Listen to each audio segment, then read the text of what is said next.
ગાંધીનગરમાં આજે ફરી એક વખત ટેટ પાસ કરી રહેલા ઉમેદવારો પહોંચ્યા હતા અને ગેટ નંબર 1 પરથી તે મુખ્યમંત્રીને મળી તેમની રજૂઆત કરવા માંગતા હતા, પરંતુ ગેટ નંબર 1 પર ચુસ્ત પોલીસ બંદોબસ્ત ખડકી દેવામાં આવ્યો હતો। નમસ્કાર, આપ જોઈ રહ્યા છો હોટલાઇન ન્યૂઝ અને હું છું આપની સાથે તોફિક ગાંચી। એક લાંબા સમયથી ટેટ પાસ કરી રહેલા ઉમેદવારો છે તે ગાંધીનગરમાં વિરોધ કરી રહ્યા હતા અને હજુ પણ તેમનો વિરોધ ચાલુ છે। આ વિરોધના વચ્ચે રાજ્ય સરકારે 24,000થી વધારે શિક્ષકોની ભરતીની જાહેરાત કરી દીધી છે, પરંતુ તેમાં બીજો એક સવાલ ઊભો થયો કે ગુજરાતી ભાષા સિવાયના જે શિક્ષકો છે તેમની હજી સુધી કેમ ભરતી કરવામાં નથી આવી। અંદાજે 2500 આસપાસ જેટલી સીટો ખાલી છે, જેમાંથી સરકારે આ જે જાહેરાત કરી છે તેમાં આ શિક્ષકોનો સમાવેશ કરે અને ગુજરાતી ભાષા સિવાયના શિક્ષકોની પણ સરકાર ભરતી કરે। સાથે તેમનો બીજો મુદ્દો છે કે સરકાર આવનારા 6 મહિનામાં ભરતી જે કરવાની વાત કરી રહી છે, તો ઘણા ઉમેદવારો છે કે તેમની ઉંમર છે તે પૂરી થઈ જાય તેવી પરિસ્થિતિએ તે આવીને ઊભા છે અને આવી સ્થિતિમાં સરકાર તેમને કોઈ રાહત આપે તેવી પણ તેમની રજૂઆત છે। ગાંધીનગર પહોંચેલા ટેટ પાસ કરેલા ઉમેદવારોની શું રજૂઆત છે અને શું માંગ કરી છે તે આપ સાંભળી લો। મુખ્યમંત્રીશ્રી બધાને રજૂઆત કરી ઘણીવાર, પણ અમને એવા આશ્વાસન મળ્યા। હું પોતે અઠવાડિયા પહેલાં ગયો હતો તો અમારા શિક્ષણ મંત્રી સાહેબે એવું કીધું કે તમારી શેડ્યુલ ચેન્જ થઈ ગયું છે, તમારી ભરતી 1 આંઠે આવી જશે એવું મને કીધું। જો 1 આંઠે ભરતી ના આવે તો 2 આંઠે મારી જોડે આવજો, પરંતુ અમે જ્યારે 2 આંઠે ગયા એમની જોડે તો હવે કહે છે એ પોતાની વાતથી ફરી ગયા। આની પહેલાં પણ એમને ડેટ આપી હતી 15 જૂન, પછી અમારામાંથી ઘણા લોકોને કીધું કે 1 આંઠે ભરતી આવી જશે, તો અમને એમનો વિશ્વાસ હતો કે 1 આંઠે ભરતી આવી જશે, પણ 1 આંઠે અમારી ભરતી આવી નહીં। અમારી જે ફાઇલ છે એ 1 વર્ષથી એની કામગીરી ચાલુ છે અને ફાઇલ મંજૂર પણ થઈ ગઈ છે।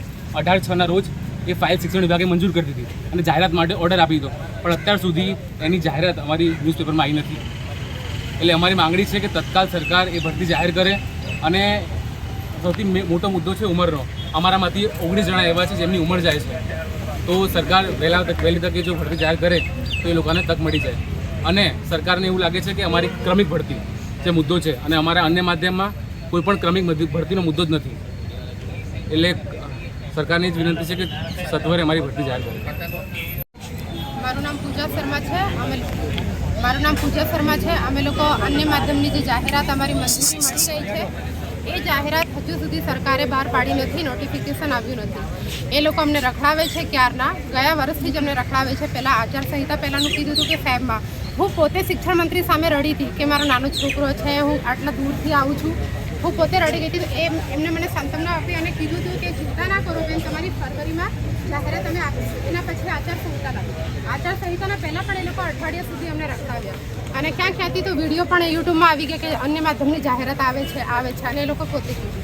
એના પછી જ્યારે ઇલેક્શનનું બધું કામ, ચૂંટણી પછી એ લોકોએ શું કર્યું આચારસંહિતા પછી કે તમારા 1 મહિનામાં આવી જશે, જૂનમાં આવી જશે, જુલાઈમાં આવી જશે અને પછી કેલેન્ડર બહાર પાડ્યું। અને આ કેલેન્ડરથી તો અમારે કંઈ લેવું દેવું જ નથી, કેમ કે ક્રમિક ક્યાં અન્ય માધ્યમમાં થાય છે?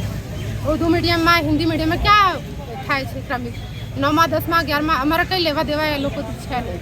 અને અમારી મંજૂર થઈ ગઈ છે જગ્યા, તો અમારે એ મંજૂર થયેલી જગ્યા અમારે એ લોકો નોટિફિકેશન બહાર આપે, જાહેરાત આપે, બસ અમારી એટલી જ માંગણી છે સરકાર પાસે। मेरा नाम साक्यवर यश नंदिनी सत्यनारायण है। पिछले 1 साल से हम अन्य माध्यम वाली अपनी भर्ती के लिए लड़ रहे हैं।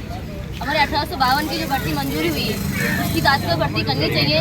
हमारे कई ब्रदर्स से इनकी एज पूरी होने वाली है। पिछले 1 साल से हम लोग लड़ रहे हैं, कम से कम इतना तो सरकार को सुनना ही चाहिए, इतना तो उनको सुनना चाहिए कि हमारी तात्काल भर्ती वो करें। और कितने दिन से हम लोग लड़ रहे हैं, तो मेरी आपसे यही निवेदन है कि प्लीज़ आप हमारी भर्ती करें और जल्दी से जल्दी भर्ती करें। कम से कम हमारे ब्रदर्स को तो नौकरी का बच गया है वो। हमारे आपसे ये रिक्वेस्ट है कि जितना जल्दी हमारी तात्कालिक भर्ती करें, वरना हम इसी तरह आंदोलन करेंगे, इस तरह आवेदन करते रहेंगे। अब कितनी बार आए हो यहाँ पे? कम से कम मेरे जो ब्रदर्स है वो तो पूरे साल से है, मैं 7वीं 8वीं बार आई हूँ और अपनी मम्मी से लड़के आई हूँ। मैं मम्मी से लड़के, अपनी मम्मी की एक ही लड़की हूँ मैं, उनसे लड़के आती हूँ। मेरे फादर नहीं है, मम्मी बहुत रिस्पॉन्सिबिलिटी इसके बाद मैं यहाँ पर आई हूँ। तो मेरी इतनी रिक्वेस्ट है कि प्लीज़ आप भर्ती जल्दी करें। धन्यवाद। આ ટેટ પાસ ઉમેદવારોનો વિવાદ છે તે દિવસે ને દિવસે ઘેરો બનતો જઈ રહ્યો છે અને સરકારે શિક્ષકોની ભરતીની જાહેરાત કરી છે, પરંતુ હજી સુધી તેની નોટિફિકેશન નથી બહાર પાડી. તેને લઈને પણ મૂંઝવણો ઊભી થયેલી છે. તેઓ મુખ્યમંત્રીને અને શિક્ષણ મંત્રીને મળવા માંગે છે અને તેમની વાતને મૂકવા માંગે છે. જોઈએ આ મામલે તેમનો આ મુદ્દાનું કેટલું ઝડપી નિરાકરણ આવે છે કે પછી પરિસ્થિતિ યથાવત રહે છે. આ પ્રકારના સમાચાર જો આપને પસંદ આવતા હોય તો હોટલાઇન ન્યૂઝને સબસ્ક્રાઇબ અને શેર કરવાનું ભૂલતા નહીં.